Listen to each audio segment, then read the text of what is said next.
LiberalViewer presents. So, welcome to the September 26th edition of LiberalViewer Monday Media Mixup. Thanks for joining me. Today I'll be using the dozen best, most newsworthy clips I picked out from the Sunday morning news analysis shows from the big five corporate outlets of ABC, NBC, CBS, CNN, and Fox News, the so-called corporate media here in the United States, for what should be a really educational, fair use media criticism and political commentary show for you all today. My main topic, as you can see from the title of the video, is Donald Trump and Vladimir Putin have a very bad week, because those were the two stories that dominated the coverage from the Sunday morning news analysis shows, and I'll be talking extensively about both those topics. And for my political comedy, it's on the Donald Trump's very bad week topic. I'm going to show you a clip of Donald Trump making his very bad week even worse by making the most absurd claims, really comic claims. And a lot of the media's played a shorter version of this clip where Trump is claiming presidents can declassify documents with their minds, telepathically, I guess. But I want to play the entire question and answer, which has at least three really comical aspects I will talk about with you after we watch that clip from last Wednesday's Hannity together over here. So let me ask you this question, because I think this is the next logical question, because the president of the United States, you, unlike, say, Hillary Clinton in her case, right, a president has the power to declassify. Correct. Okay. You had said on Truth Social a number of times you did declassify. I did declassify, yes. Okay. Is there a process? What was your process to declassify? There doesn't have to be a process, as I understand it. You know, there's different people say different things, but as I understand, there doesn't have to be. If you're the president of the United States, you can declassify just by saying it's declassified, even by thinking about it, because you're sending it to Mar-a-Lago or to wherever you're sending it. And there doesn't have to be a process. There can be a process, but there doesn't have to be. You're the president. You make that decision. So when you send it, it's declassified. I declassified everything. Now, I declassified things, and we were having a lot of problems with NARA. You know, NARA is a radical left group of people running that thing, and when you send documents over there, I would say there's a very good chance that a lot of those documents will never be seen again. There's also a lot of speculation because of what they did, the severity of the FBI coming and raiding Mar-a-Lago. Were they looking for the Hillary Clinton emails that were deleted, but they are around someplace? Were they looking for the spying on Trump's... You're not saying you had it. No, they may be saying, they may have thought that it was in there. Okay. And a lot of people said the only thing that would give the kind of severity that they showed by actually coming in and raiding with many, many people is the Hillary Clinton deal, the Russia stuff, or... I mean, there are a number of things. The spying on Trump's campaign. So they spied on my campaign. So why did they come in and do that? Especially since we were having such great conversations, John. All right, so let me go. You mentioned Russia a number of times. Let's talk about that. Andrew McCabe, Deputy FBI Director, famously said, So, yeah, I just kept that playing a little to see. Sean Hannity did not follow up on the most ridiculous claim there that got so much play in the media, that Donald Trump claims that presidents can, like, telepathically declassify documents with their minds. And you'll see that gets replayed in some of the news summaries I'm about to show you. And even Fox News Sunday, which did not specify any of the really bad things that happened to Trump this week, other than the lawsuit from Letitia James and the New York Attorney General, but did not give any specificity to why Trump had a really bad legal week. Even there, they acknowledged that him claiming that he can declassify documents with his mind is just ridiculous, and you'll see even Republican senators can't defend that particular part of the clip I just showed you. Also got some play was the claim that when they raided Mar-a-Lago, they were looking for Hillary Clinton's deleted emails. But that was kind of crazy. That kind of threw Sean Hannity for a loop, or that he couldn't even follow up and support that one. But my favorite part of that whole interchange that I don't think has gotten as much play in the media is when he talks about NARA, that, that's the National Archives and Records Administration that's supposed to keep presidential records, and how, like, he's being persecuted.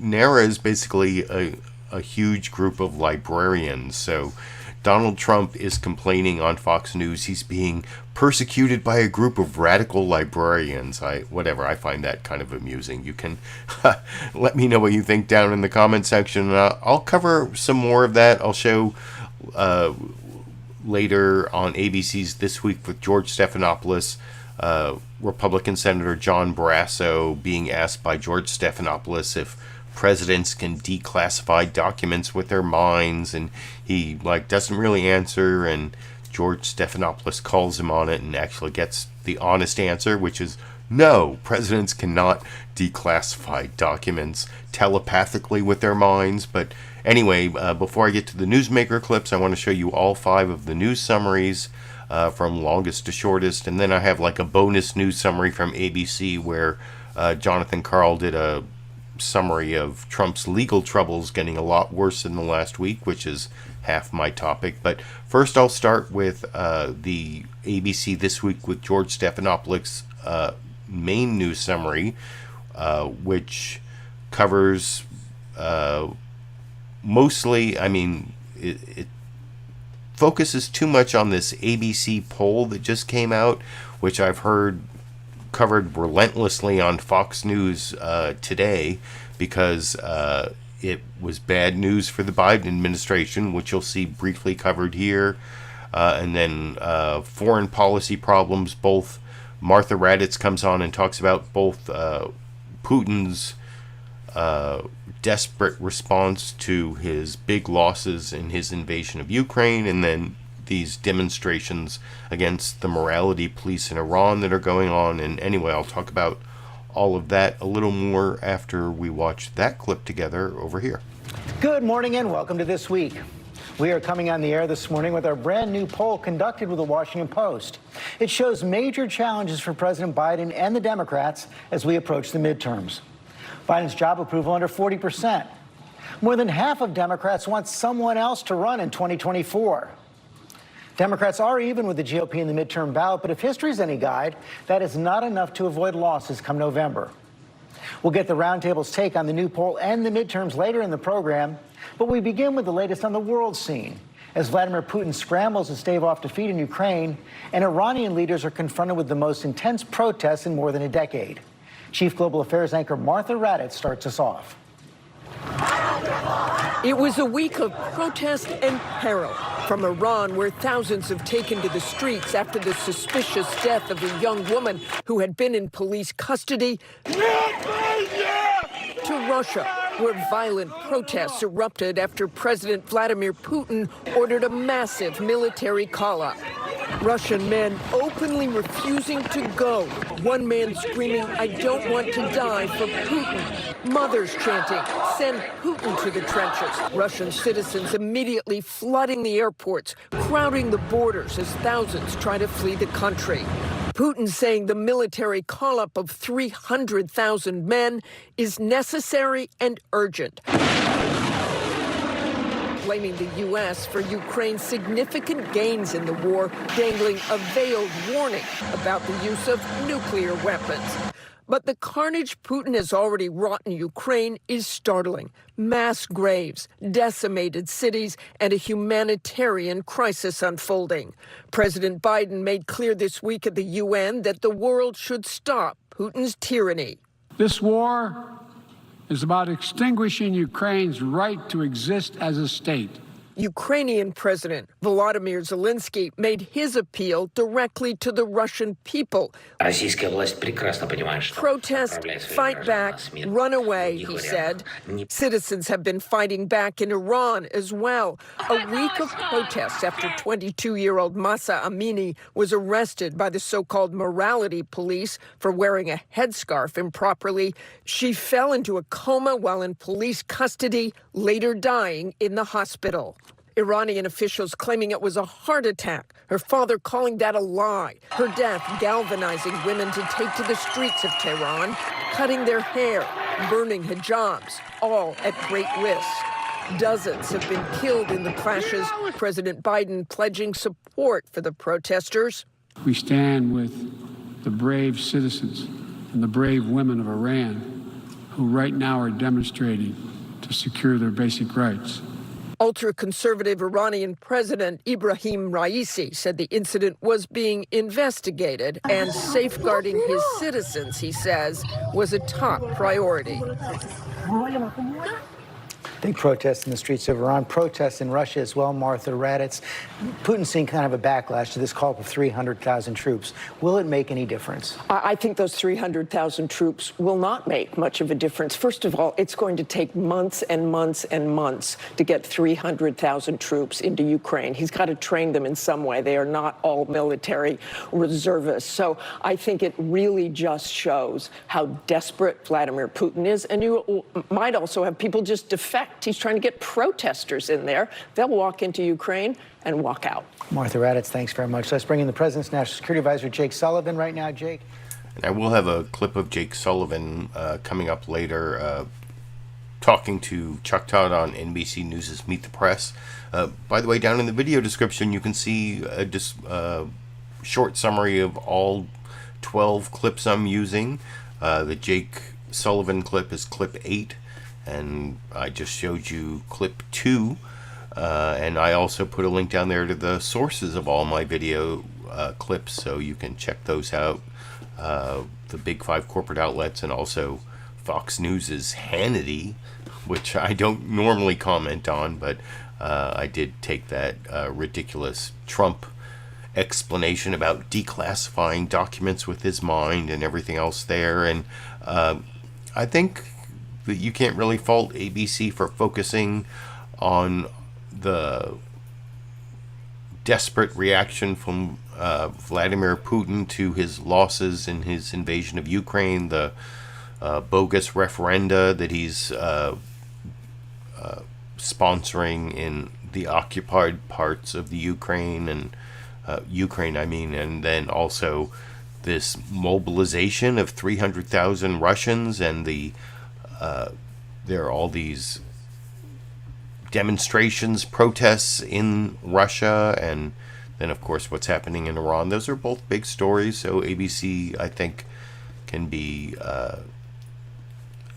can't really be faulted for covering those stories. And the next news summary, the next shortest news summary, is from CBS News Face the Nation. Margaret Brennan starts off talking about some of the same domestic issues, and then goes to this reporter Debora Patta, who I think is like a South African reporter, but I guess she's a CBS News reporter this week, talking about what's going on in Ukraine. The same thing about the bogus referenda in the occupied parts of Ukraine that looks like Russia's getting ready to annex, and that's important in terms of the newsmaker clips I'm going to show later, especially the one with Ukrainian President Vladimir Zelenskyy talking about how that's going to bring the United States and Russia into direct conflict, and the possibility of the use of nuclear weapons. That's I'm going to be talking about when I get to those newsmaker clips. But anyway, I think CBS News and Margaret Brennan, and especially Debora Patta, covered the bogus referenda and the mobilization of 300,000 Russians, and Putin getting desperate because he's losing in his invasion of Ukraine over in this clip. Good morning and welcome to Face the Nation. I'm Margaret Brennan in Washington. In just a few moments, you'll hear our exclusive interview with Ukraine's President Volodymyr Zelenskyy. Plus, we'll hear the U.S. response to what has been a critical week on the national security front, marked by increasingly desperate moves on the part of Russian President Vladimir Putin as Russia struggles in their war on Ukraine.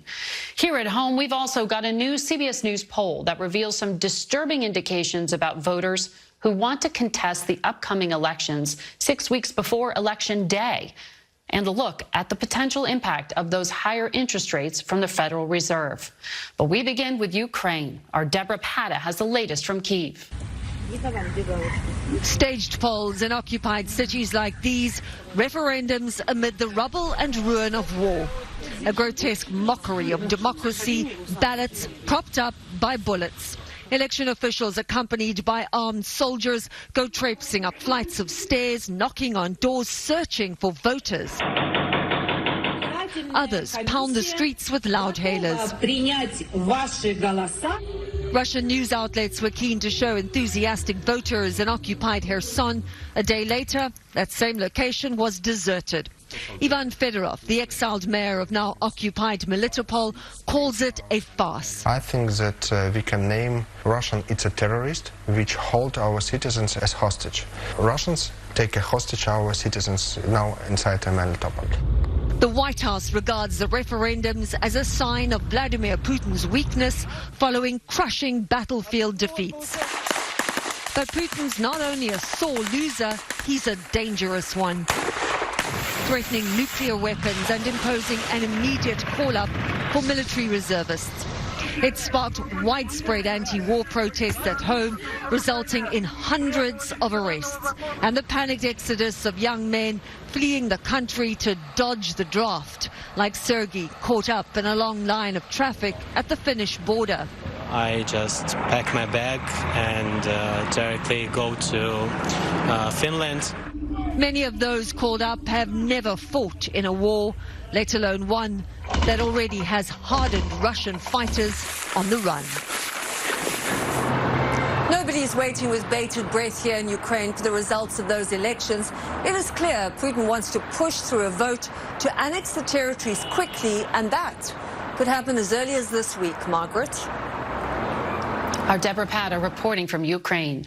When we spoke to President Volodymyr Zelenskyy Saturday, we began with Vladimir Putin's referendum in Russian-occupied regions.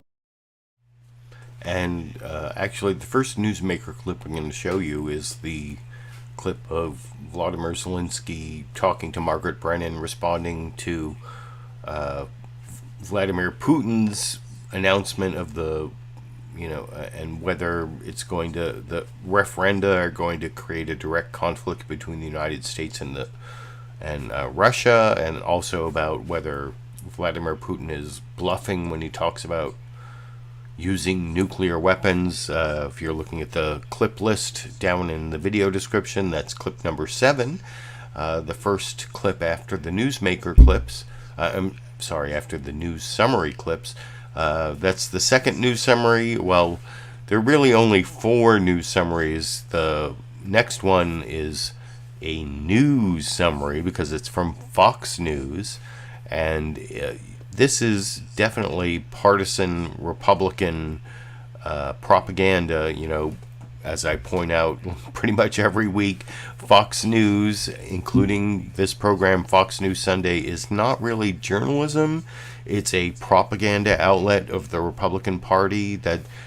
Fox News, the Fox News channel was created to be a propaganda outlet of the Republican Party, as you can learn about by Roger Ailes created it to be a propaganda outlet of the Republican Party, as you can see by reading this book right here, The Loudest Voice in the Room by Gabriel Sherman. And I also documented in the early days of my YouTube channel, and going on, for a lot of the days of my YouTube channel, I created a Fox News bias playlist with over 200 examples of how Fox News is it's basically a propaganda outlet of the Republican Party, and that's what you're going to see in this. Shannon Bream, the new host of Fox News Sunday, is a partisan hack, and she does a brief introduction and puts it over to their reporter Lucas Tomlinson. They're actually mainly reporting on the House Republicans' commitment to America was announced this week. That's really important, I guess. And then inflation is raging, you'll hear from Lucas Tomlinson. This is this news summary is like so different from the other four. Some people might say, people who are partisan Republicans claim the mainstream media is the bias, but when you watch ABC and NBC and CBS and CNN, those are all different journalistic organizations. Here's Fox News giving their Republican propaganda. I will talk about with you a little more after we watch it together over here. And hello again from Fox News in Washington. A little more than a month until the midterms, Republicans laying out their agenda. Should they retake control of the House come November? House Minority Leader Kevin McCarthy released the 4-point plan Friday in the battleground state of Pennsylvania. The focus on a nation that's safe, free, and prosperous, and a government that's accountable. But Democrats were quick to react, calling the plan thin on details. In a moment, we'll discuss the blueprint with House Republican Conference Chair Elise Stefanik. But first, let's turn to Lucas Tomlinson, traveling with the president in Wilmington for reaction from there. Hey, Lucas. Hey, Shannon, the Dow has dropped to its lowest point in nearly 2 years as inflation remains at 40-year highs. Many Americans are feeling the squeeze. They have no plan to fix all the problems they created. House Minority Leader Kevin McCarthy rolling out the GOP's commitment to America, accusing Democrats of ignoring rising crime, rising prices, and parents' rights when it comes to their children's education. President Biden speaking to the nation's largest labor union, public school teachers. House Minority Leader Kevin McCarthy went to Pennsylvania and unveiled on what he calls a commitment to America. That's a thin series of policy goals with little or no detail. Biden's address to the teachers offered little to address falling test scores in education, the president using the occasion to make political attacks. Republican Congressman Jim Banks fired back in a statement. The National Education Association is basically a partisan lobbying arm for the DNC that irreparably harmed students during the COVID pandemic and continues to push anti-American ideologies in classrooms. Some question the president bringing up abortion in front of educators. If Republicans win control of the Congress, abortion will be banned. The White House refused to clarify if there are any limits. I am answering abortion. How many weeks? What Republicans are trying to do is take us backwards. They're trying to take away the rights and freedoms of Americans. That's what we're calling out. Late Friday, an Arizona judge ruled the state can enforce a near-total abortion ban. The White House calling the decision catastrophic, dangerous, and unacceptable. The White House has postponed President Biden's trip to Florida this week. He was supposed to address a DNC campaign rally in Orlando, but that has now been scrubbed because of the approaching tropical storm Ian. This as Congress tries to pass a short-term spending plan by Friday to avert a government shutdown 1 month ahead of the midterms. Shannon? Lucas Tomlinson, live in Wilmington, Delaware. Lucas, thank you. Joining us now from New York is the number 3 Republican in the House, Congresswoman Elise Stefanik. Welcome back to Fox News Sunday. I don't have a clip of Shannon Bream talking to Elise Stefanik. She did like what people accuse Chuck Todd of doing, where she asked a pretty good question to the Republican, but then did not do any follow-up, like your commitment, the Republican commitment to America has like a few slogans but no details. What are your details? And Elise Stefanik did not give any details, and Shannon Bream did not follow up when she didn't. But whatever, if you want to see that whole interaction, I put a link down in the video description under sources where you can watch the whole Fox News Sunday program. I don't have a clip of Elise Stefanik, but I think you saw the partisan hackery there from Shannon Bream and Lucas Tomlinson, concentrating, inflation is raging, stock market is dropping. Biden has, it was like a huge attack on the Biden administration, masquerading as a news summary, but you can let me know what you think in the comment section about how Fox News compares to the other 4 outlets in terms of journalistic giving you a journalistic approach to the news or a partisan hackery approach to the news. Anyway, the next news summary is NBC News' Meet the Press, Chuck Todd, who actually is kind of focusing on what my title topic is, like the threat to democracy and stability from Vladimir Putin and Donald Trump, but you can see Chuck Todd starts off here claiming that Vladimir Putin and Donald Trump are like the biggest threat to democracy and stability in the world ever, which, I don't know, that seems a little bit of an overstatement. I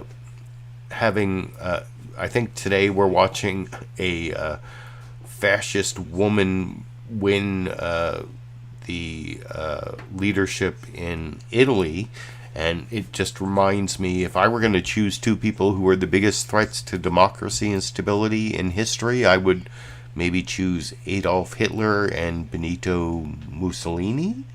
But anyway, you can let me know what you think after we watch the NBC News Meet the Press news summary together over here. No two men have challenged democracy and global stability more than Donald Trump and Vladimir Putin, and that was on full display again this week.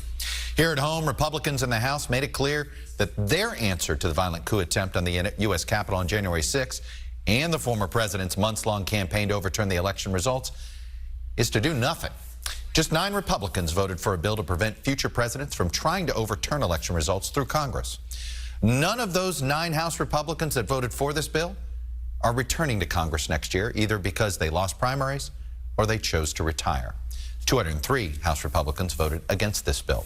There's a Senate bill that's very similar that has more bipartisan support, 11 Republican co-sponsors, than actual votes in the House.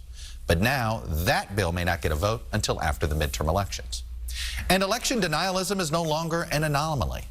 According to one analysis this week, 201 of the 552 Republican nominees running for House, Senate, Governor, Secretary of State, and Attorney General, 36% of those nominees fully deny the legitimacy of the 2020 election. This doesn't count people that say Joe Biden is the president and won't talk about it. This includes just those that fully deny. That's a big number. Globally, the existential threat to democracy is Vladimir Putin, whose decision to invade Ukraine has produced the biggest conflict in Europe since the Second World War. Putin is now threatening to use Russia's nuclear weapons, saying in a televised address, this is not a bluff. President Biden responded at the United Nations. This war is about extinguishing Ukraine's right to exist as a state, plain and simple, and Ukraine's right to exist as a people. Whoever you are, wherever you live, whatever you believe, that should make your blood run cold. We're going to hear from the German Chancellor, Olaf Scholz, Ukraine's Prime Minister, Denis Shmyhal, but I'm going to start with the President's National Security Advisor, Jake Sullivan. Mr. Sullivan, welcome back to Meet the Press. And like I said, I will have a clip of Jake Sullivan talking to Chuck Todd on NBC News' Meet the Press, where Chuck Todd actually does a good job of asking a follow-up question about what the word catastrophic means, but then he kind of like almost undermines his own follow-up question. But anyway, that's clip 8 coming up. I just showed you clip 5, and that was the 4th of the 5 news summaries. The 5th one is the shortest one from CNN's State of the Union. Jake Tapper covering the crises, I guess, the foreign policy crisis in Russia, and then global economic troubles. And this is a bias I've talked about, where the cable or the corporate news outlets, they have a bias. You know, Fox News has its partisan bias because it's a propaganda outlet for the Republican Party, but the other news organizations have their own biases towards both sideism and simplification and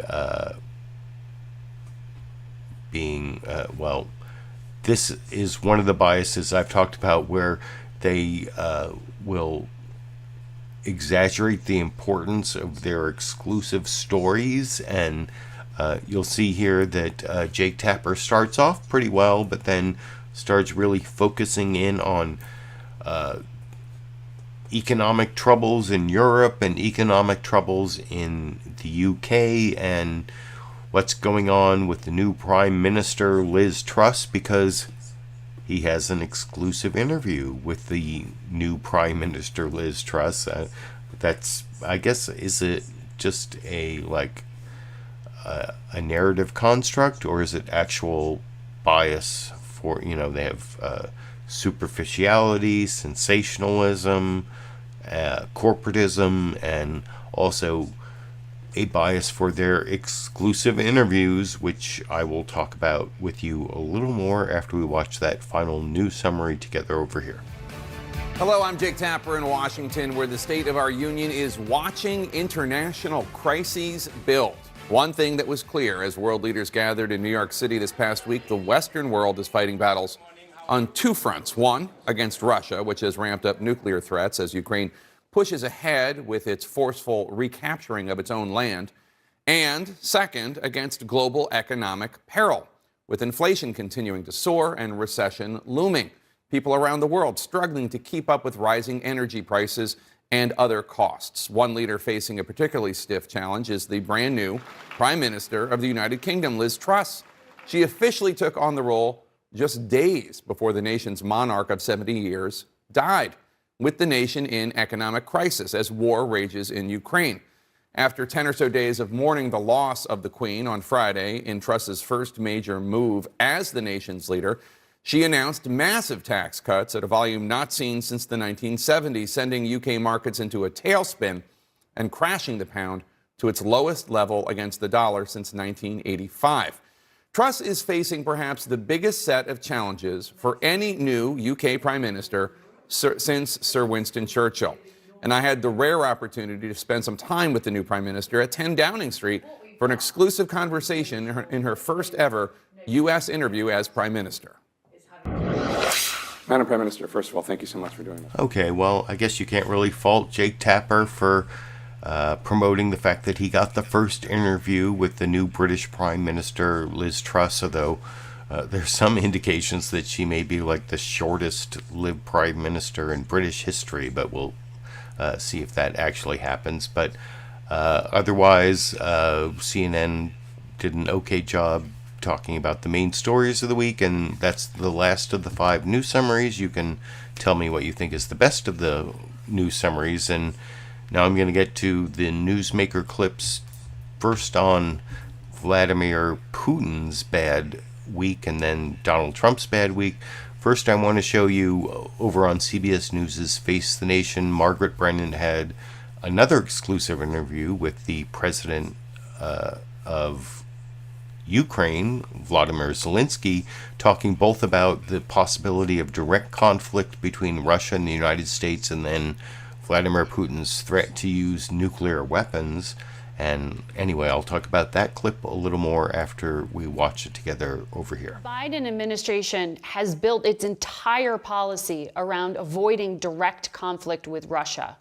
Once this annexation happens, does it change that dynamic? Is Russia using this as an excuse to say that it is being attacked because the West is providing Ukraine with weapons, if it is seizing eastern Ukraine to annex it?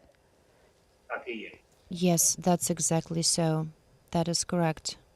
Look, he knows, he feels it, and his military leadership reports to him. He knows that he's losing the war. In the battlefield, Ukraine has seized the initiative. He cannot explain to his society why, and he's looking for answers to these questions. It's 7 months since Russia tried to occupy Ukraine, but they couldn't. And now he has to justify. He has to take steps to justify. He says, see, let's look at it. I am not afraid of Ukraine. It was a special operation, but now it's Russia. It's our territory. Look, we conducted referenda. Now it's the West who attacks Russia. Now the West attacks our territories. We have let the society join Russia, the society that wanted to be with Russia. He has announced the mobilization. It used to be hidden. Now you see that it has been announced publicly. For several months, they've been secretly mobilizing. but now they admitted that their army is not able to fight with Ukraine anymore. Vladimir Putin continues to dangle the threat of nuclear weapons use. You've called this nuclear blackmail. Do you think he's bluffing right now? Look, maybe yesterday it was bluff. Now it could be a reality. Let's look. What is a contemporary use of nuclear weapons or nuclear blackmail? He targeted and occupied our nuclear power plant in the city of Energodar. He continues his blackmail related to us exporting electricity to Europe. Several days ago, they started shooting at another nuclear power plant. The nuclear plant lost all the windows and doors, etc. So he wants to scare the whole world. These are the first steps of his nuclear blackmail. I don't think he's bluffing. I think the world is deterring it and containing this threat. We need to keep putting pressure on him and not allow him to continue.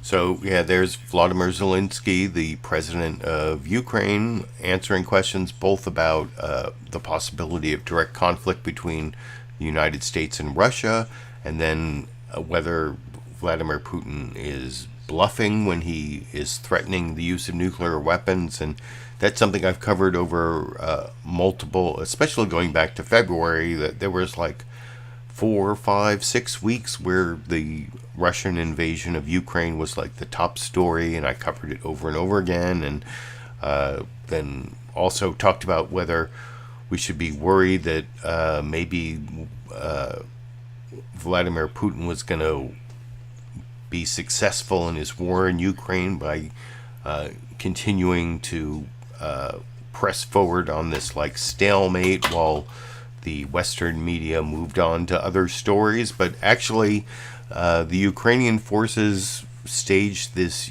huge counteroffensive, like the most successful counteroffensive since World War II, some people say, and it's put Vladimir Putin on the defensive, so he had to call up these 300,000 reserves and start staging these bogus referenda in the occupied parts of the Ukraine that he's trying to claim are actually Russia, and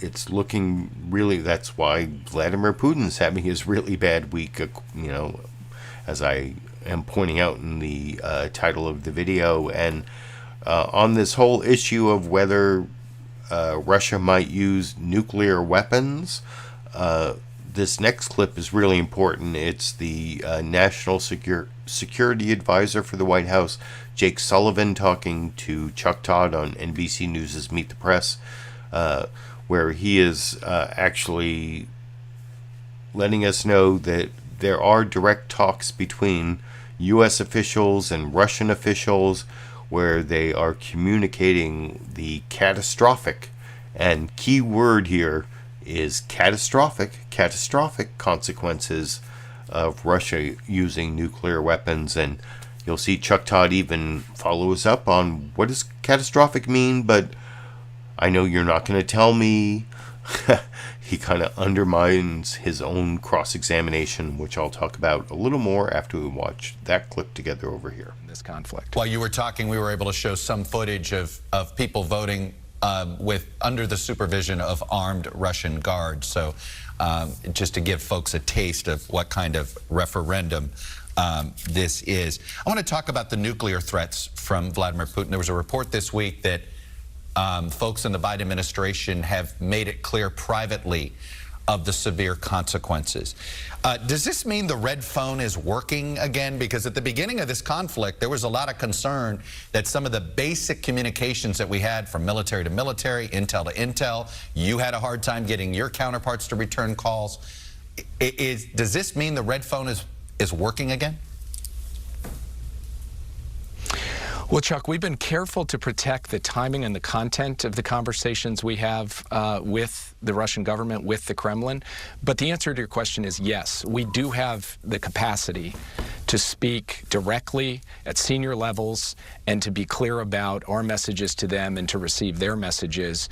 That has happened frequently over the course of the past few months. It has happened even in just the last few days.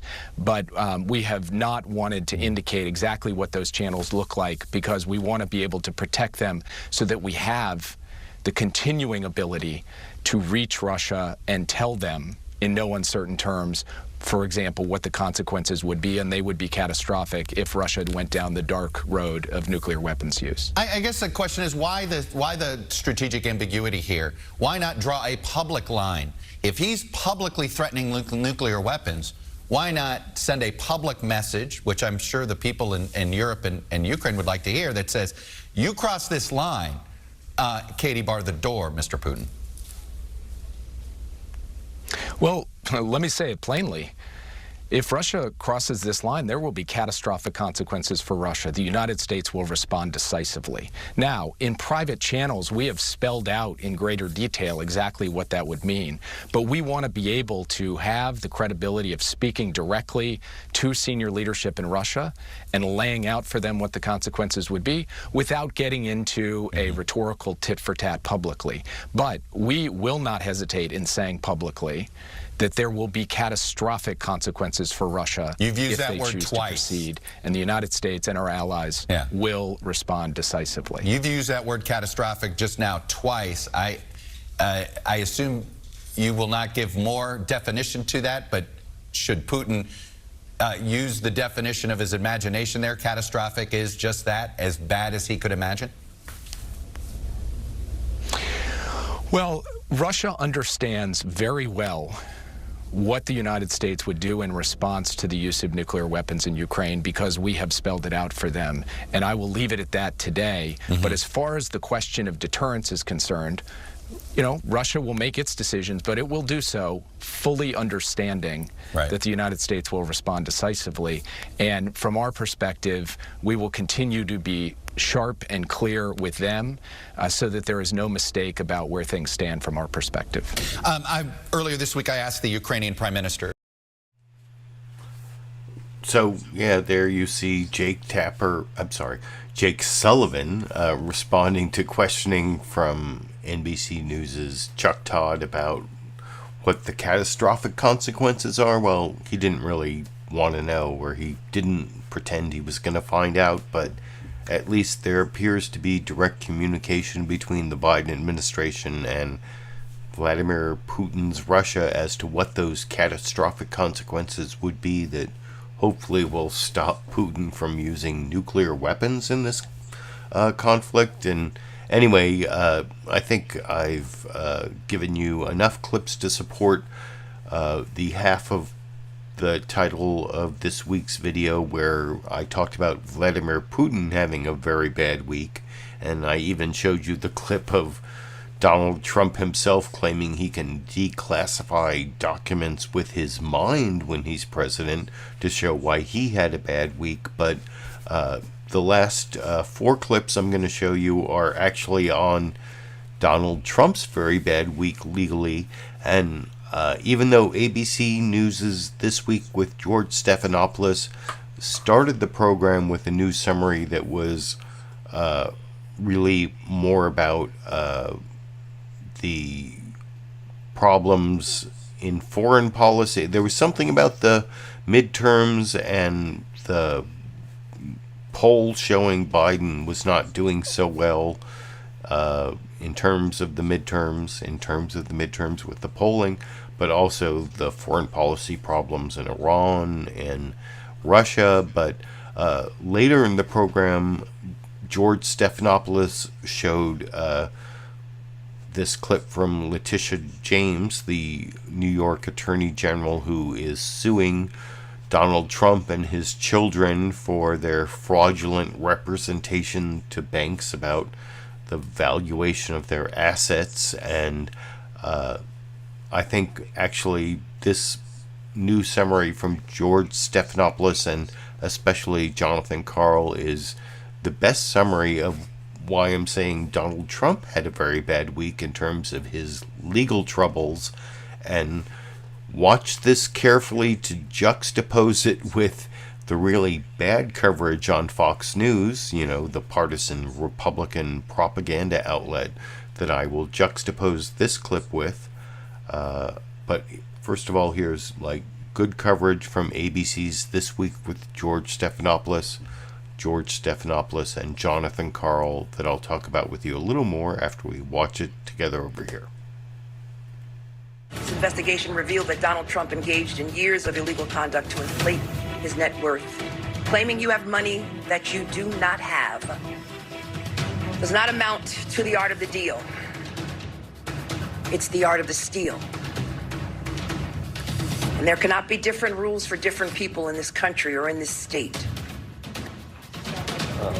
New York Attorney General Tish James announcing a sweeping fraud lawsuit against Donald Trump and his children just days before an appeals court backed the Justice Department's bid to keep investigating the classified documents found at Mar-a-Lago. It was a perilous week for the former president on the legal front. At least 6 different cases are closing in.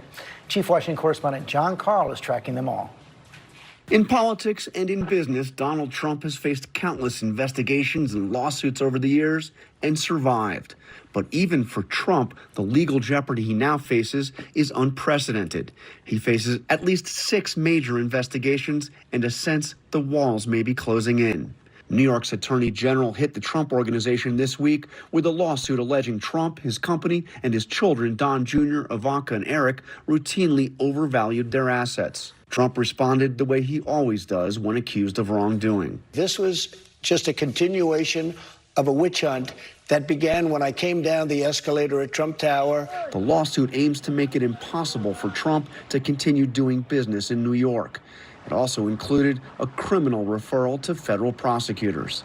This week also brought legal setbacks for Trump in the government documents case. A 3-judge panel, 2 of the judges appointed by Trump, ruled the Justice Department can review the 100-plus documents marked classified that federal agents seized from Mar-a-Lago. If you're the president of the United States, you can declassify just by saying it's declassified, even by thinking about it. And in Georgia, prosecutors are moving quickly in their investigation into Trump's efforts to pressure Georgia's Secretary of State to overturn the state's 2020 election results. I just want to find 11,780 votes, which is one more than we have, because we won the state. And of course, there are multiple investigations and lawsuits related to the president's actions on January 6th. There's the ongoing DOJ investigation, one of the largest ever, as the January 6th committee is set to hold another public hearing on Wednesday. Committee sources say a subpoena for President Trump is possible.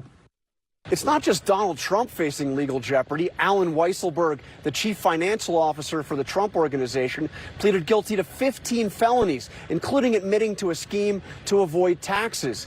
And all told, well over a dozen people from Trump's inner circle have either been arrested, indicted, or imprisoned. And several others, George, have now hired criminal defense attorneys. John Karl, thanks very much. It's been our chief legal analyst, Dan Abrams, and Sarah Isgur, who served in the Trump Justice Department. So you look at these 6 cases, Dan, let me be... So yeah, I'm not going to show you the legal analysis from the pundits. You can watch the entire ABC This Week with George Stephanopoulos episode at a link I put under sources in the video description. But I thought that was the best news summary of the 6 different ways Trump is being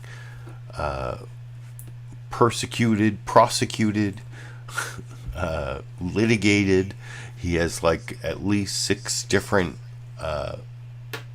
lawsuits or criminal prosecutions coming his way in various different forms, and I think Jonathan Karl did the best job of any of the reporters on, or any of all the big 5 outlets, the Sunday news analysis programs. And I wanted to juxtapose it with Fox News Sunday, where they didn't even talk about Trump's legal problems till the last 12 minutes of the program.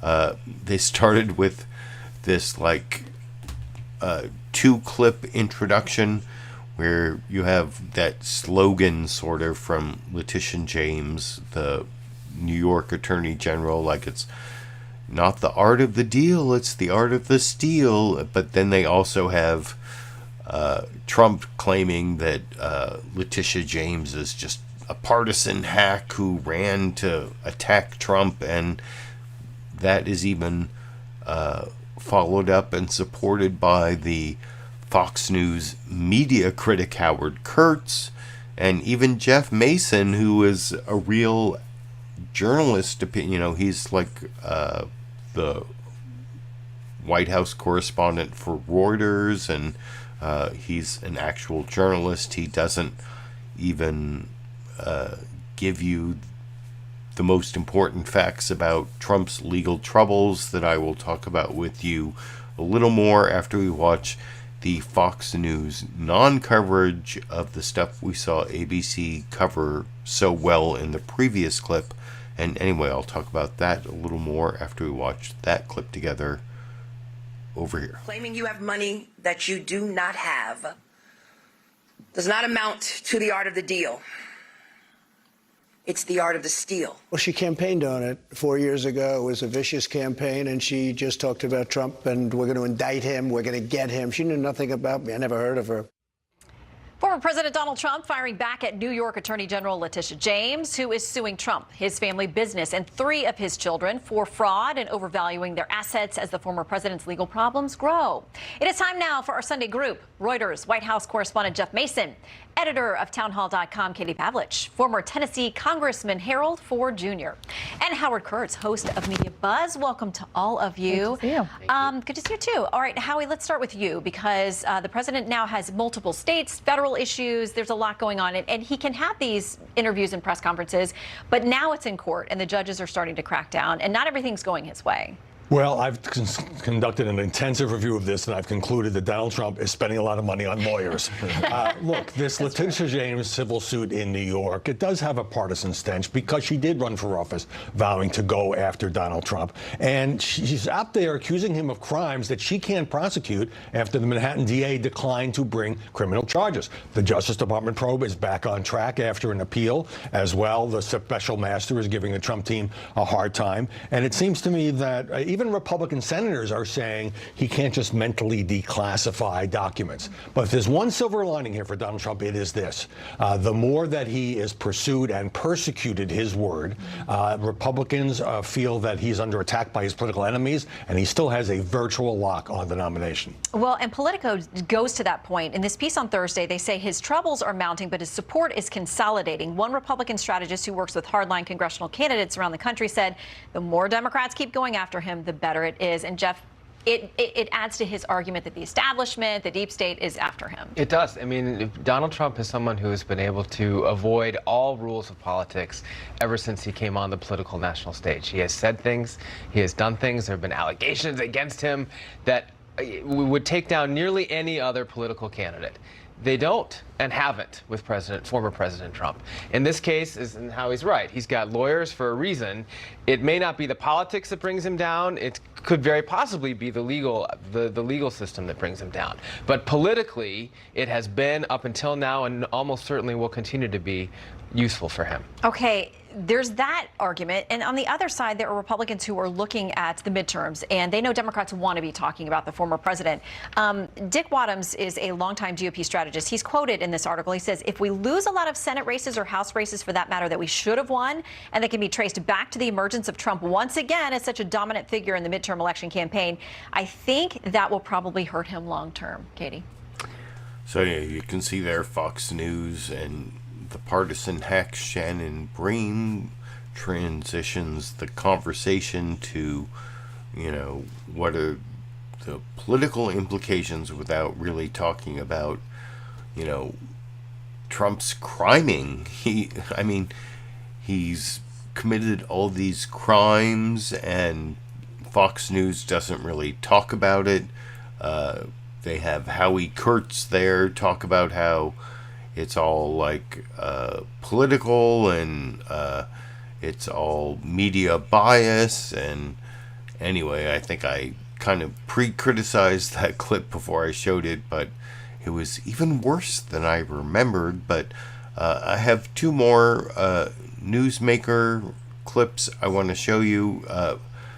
This next one is kind of pointing out what even in the Howie Kurtz attempt to rehabilitate Trump and Trumpism there, he couldn't ignore the fact that Trump claimed he could declassify documents with his mind, and said even Republican senators aren't buying that. Well, here is a Republican senator trying not to say that, but then George Stephanopoulos on ABC's This Week with George Stephanopoulos got Senator John Barrasso to make clear that presidents cannot telepathically declassify documents with their mind over in this clip. Putin as well. I want to ask you about the investigation into Donald Trump's handling of classified information. Even though his lawyers have provided no evidence that he declassified the documents, Trump said this week that as president, he could declassify documents by thinking about it. Do you agree with that? I've not heard that one before, George. Like, I'll tell you, in terms of national security documents, we have to always use extreme caution. I'm on the Foreign Relations Committee. We deal with classified information all of the time and are always very careful. I don't know what anything about the rules for when a president declassifies documents and information. What I do know is, what I'd like to see from a Senate standpoint is, I'd like to see the Department of Justice come to us and show us in a classified setting what the information is, what they've done. I thought the raid at the former president's home, never seen anything like that before, clearly, and has become political. So I want to get a briefing so that we can then be informed to see what actually happened here. That was a rhetorical question. You know that a president can't declassify documents by thinking about it. Why can't you say so? No. I don't think a president can declassify documents by saying so, by thinking about it. Senator Barrasso, thanks for joining us this morning. So kudos there to George Stephanopoulos for following up and getting Senator John Barrasso to say that the president cannot declassify documents telepathically just by thinking about it in his head. So I guess that's something that even Republicans can agree on, and that was like the one fact in the previous clip with the Fox News Sunday panel discussion that even partisan hack Howie Kurtz agreed on, that, you know, even Republican senators say you can't declassify documents telepathically by thinking about it. And then I have one final newsmaker clip I'm going to share with you. This is from CNN's State of the Union. Jake Tapper talking to Representative Adam Schiff in the House Democrats, talking about whether the January 6th committee is going to give a criminal referral to the Justice Department to prosecute Donald Trump, and also asking him about recent comments he made that maybe the Department of Justice has been too slow on prosecuting Donald Trump, and that's another support for my title of this video, that Donald Trump is having a very bad week. And I'll talk about that a little more after we watch that final newsmaker clip together today over here. It would be equally breathtaking if we were to say the Justice Department, turn over to Congress all your files. My first reaction when we got the request, turn over all your files to us, was, why don't you have your own damn files? You know, why haven't you been conducting your own investigation? Why do you need us to do it? Welcome back to State of the Union. I'm Jake Tapper. Some clear and cutting criticism there of the Biden Justice Department from Democratic Congressman Adam Schiff, the chairman of the House Intelligence Committee. Schiff calls Attorney General Merrick Garland's approach to investigating January 6th very slow, just ahead of his own committee's hearing coming up. Joining us now, the Select Committee member and chair of the House Intelligence Committee, Congressman Adam Schiff of California. Mr. Chairman, you really put the Justice Department on blast over its handling of January 6th. There are signs that the Justice Department's investigation is ramping up, but it seems like you think it may be too little, too late. What more do you want Garland and the DOJ to be doing that they're not doing, apparently? Well, I hope it's not too little, too late, but it has been very slow, in my view, in coming. We're now more than a year and a half after the events of January 6th. And still there seem to be, at least from what we can gather in the public record, areas that the Justice Department hasn't fully investigated. The Justice Department knew, for example, that Donald Trump was on the phone to the Secretary of State in Georgia, demanding that Secretary find 11,780 votes that don't exist, and had that information for a long time. And I don't think that should be left to the Fulton County District Attorney alone. Now, it may be that they are pursuing that, and it's just been pursuing it very diligently and very quietly. But it also may be that they've been very tenuous in not feeling the sense of urgency that many of us do about pursuing justice when it comes to all of the multiple lines of effort to overturn the election. This would certainly be in contrast with the members of the January 6th committee, including the two Republicans. The Vice Chair, Liz Cheney, said at the Tribune Festival, Texas Tribune Festival, where you could deliver those remarks we just played, she said she thinks that the entire committee will unanimously make a referral or not, or decide to make a referral or decide to not make a referral to the Justice Department. And then separately, she told me that she thinks it's clear that Donald Trump did break the law. Do you think ultimately there's going to be a unanimous criminal referral by the committee?